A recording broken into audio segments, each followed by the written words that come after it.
put some of that habanero on there. Oh, I can't wait to regret this. And to be safe, I'm gonna cover that with an avocado. All right, the ultimate bite all at once. Here we go.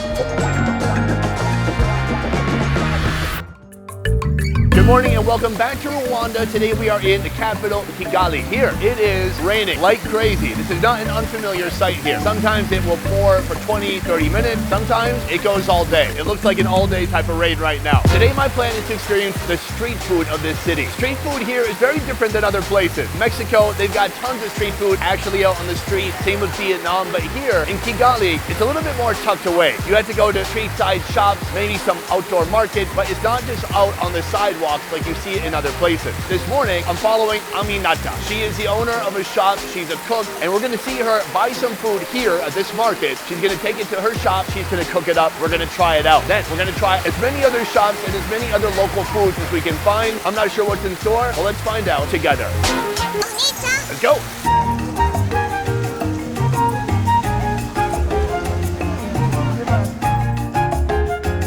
Right now we are making sambusa with Mary. Hi, Mary. Hi. So you might be wondering what's the difference between samosa and sambusa, and I think it just only depends on where you are. I think the closer you are to India, you're probably gonna hear samosa. The closer you are to East Africa, you're gonna hear sambusa. I know when I was in Minnesota and I tried some Somalian food, and the Somalian version, it was called sambusa there. Right now she's making the vegetable version, the filling. There's peas, there's carrots, there's onions, there's garlic, tons of spices, salt. It smells incredible. Can I do that?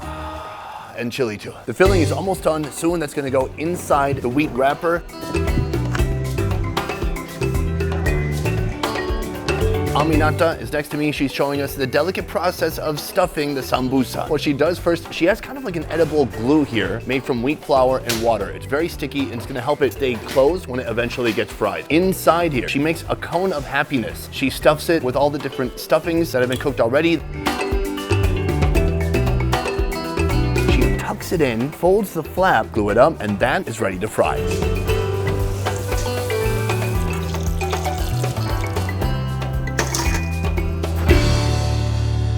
Right here, I have my sambusa. Freshly prepared, freshly fried. Usually, if you were getting these on the street, there's a good chance somebody might be making them at home and then bringing them out. Even yesterday, I saw somebody by Lake Kivu. He had prepared a bunch of these, and they just kind of hang out all day. So it's rare that you get to eat them hot. It looks incredible. It's petite, it's small. I could probably eat 7 of these. Let's go for it.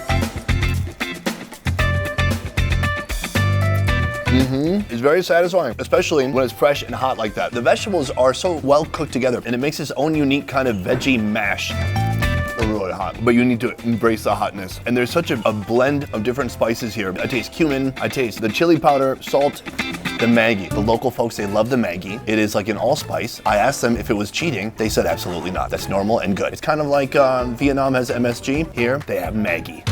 When you get to the corners, you can really taste so much more of the bread. You can see it's flaky, crispy, and still steaming hot. Usually, the price for this is about 20 cents. Pretty good deal. For $1, you can really fill up on a bunch of sambusa. So this is kind of my breakfast for today, but we have a lot more street food to find. Let's do it.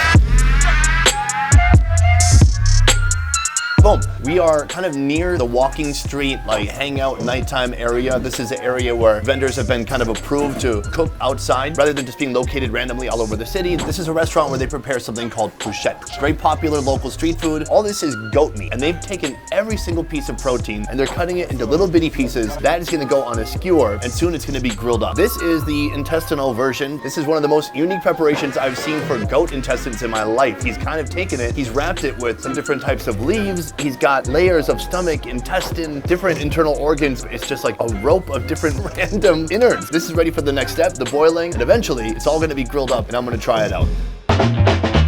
Right now we are in the grilling station. The bruschette has been brought here, and I was wondering why the heck are they grilling inside until I realized we're not technically inside. Take a look up. That's a rooftop. That's the wall of another building. That's the wall of another building. And then they just kind of built a floor here anyways, just cuts. So we're technically outside and we're grilling outside. Here, you can see the grill going. What they do is they take the goat, they marinate it with a little bit of ginger, some soy sauce, and then they intersperse the meat with some onion. They put it on the grill. It takes about 25-30 minutes, and then that is ready to eat.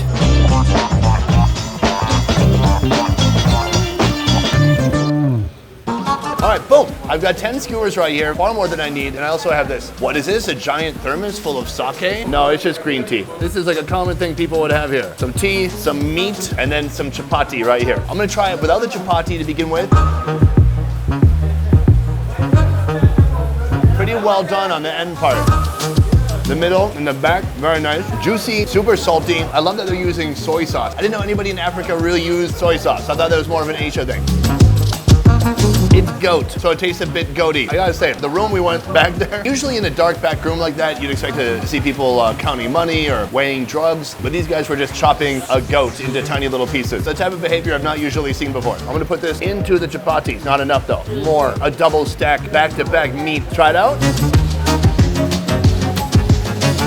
I don't know anybody in their right mind who doesn't like chapati. It's very delicious. I love it. Washed it down with some green tea. So we're well into the day. The problem is I really want to eat those intestines because they look gnarly, but they take a long time to prepare. You probably need to boil for another hour, cool down. Eventually they're going to put them on sticks like this. So I'm going to try to come back later in the day and then try out that incredible braid of random internal organs. Until then, we got to find some more food. Welcome to Kinirongo Market. This is very different from the other markets I've been to so far today. This place is packed with action. It's like a giant open air warehouse. On the outside, there's nice sunlight, there's fruit, vegetables, produce, people very eagerly selling whatever they can. They have some fruits here I've never seen before. It's called a tree tomato. Let's find it.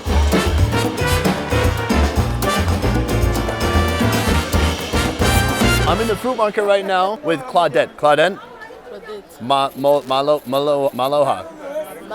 Maloha. Anyways, here, all kinds of fruit. Mango, oranges, but then there's this, the tree tomato. This is a new fruit for me. Take a look. They're like dragon eggs. Oh, yeah. Thank you. They look a little bit like an eggplant or something. It's a very unique fruit. I'm going to try it right now. She cuts it in half. Ooh, take a look at that. You can see there's some goo. There are some seeds in there. Part of her preparation here. She cuts it up like you might cross-cut a mango on the inside. It looks like it suffered a wound on the beaches of Normandy. Hold on, let me get on your level. Claudette, can we eat together? Oh, it's sweet, it's tart, it's tangy. There's some slime and then there's the black seeds. Once you've eaten all the seeds and goo, you can actually peel out more of the soft fruit. So guys, I don't have any better description word. Sometimes it's melony, sometimes it's super tart and like dries your mouth out, sometimes it's really juicy. It is like 10 different fruit experiences inside of one fruit. It's also a little tomatoey. Oh, it's like a tomato had intercourse, consensual intercourse, it's important, with like a cantaloupe. That's what it is. Do you agree? Yes? Yes. On to the next food.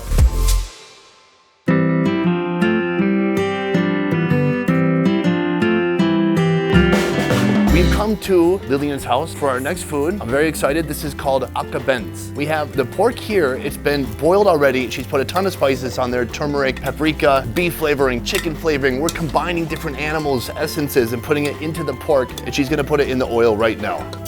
Ooh, a violent frying of the pork. Oh, it smells incredible. Here's the problem. We had to come to somebody's home because there are restaurants and bars who make this dish, but they will not let you go into their kitchen to see it being made. I think they're hiding something. But here, all is transparent, all is in the open. You can see exactly how the dish is made from beginning to end. We've got some boiled pork here that's also being roasted. Ooh, well done on some of those. I think I'm distracting you too much. It's a unique dish because pork is not super popular in Rwanda, but it seems like everybody knows this dish in particular. And right now she's putting some sauce, a beautiful marinade on top of the roasted pork. The meal is almost ready. We have a lot of separate, different types of ingredients. They're all going to go together on this platter. This is like a local salad called kachumbari. You can see there's delicious green bell peppers, tomatoes, onions, carrots, a little bit of cucumber, which is unfortunate, lime, salt, and then maybe something else in there. But it looks quite fresh and delicious. And then some chili sauce here. I almost got deceased. It's little, but it's potent, like me.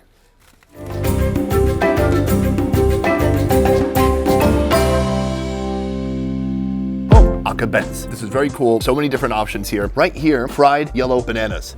Oh, it's really good. I believe the heat has brought out even more sweetness and the oil has done something magical here. There's that. But there's other types of bananas here too. This one was a green one that's simply been roasted.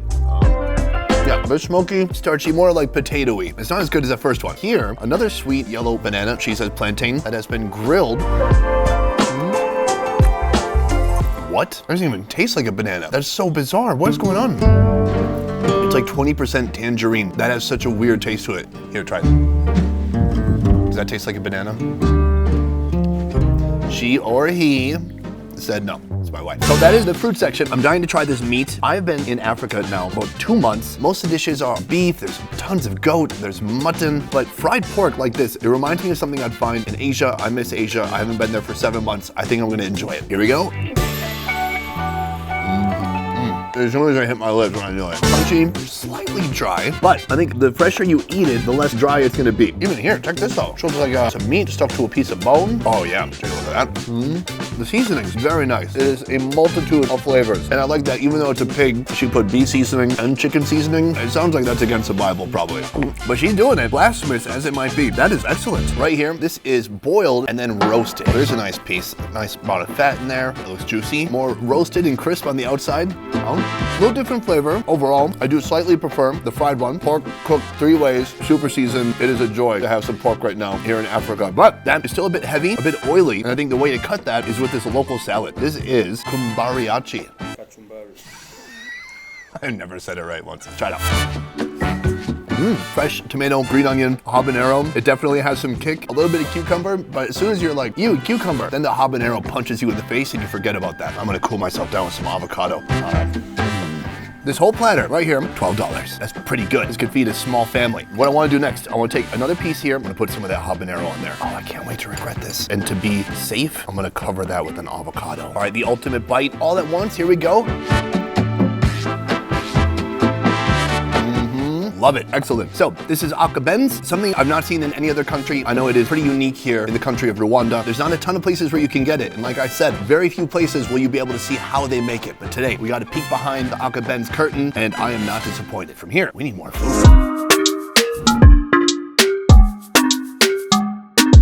It is now nighttime. We've come back to the place where we were previously serving the Pouchette. We had the kind of just normal meat version, very boring compared to this. This is the intestines that have been all spindled and braided and wound up. They boiled it for a long time. They put it in the freezer for a little bit so it will hold and stay firm as they do the next step. Sir, take it away. So what he's gonna do is basically cut this beautiful braid into medallions. Those medallions are gonna get stuck on a skewer and that's gonna hit the grill in just a little bit. If you look inside, you can see different layers of fat, stomach, intestine, some of the vegetable that was in there, all of that just almost like a sausage made out of braided internal organs. He's gonna continue working on this and then soon that's gonna hit the grill and we're gonna try it out.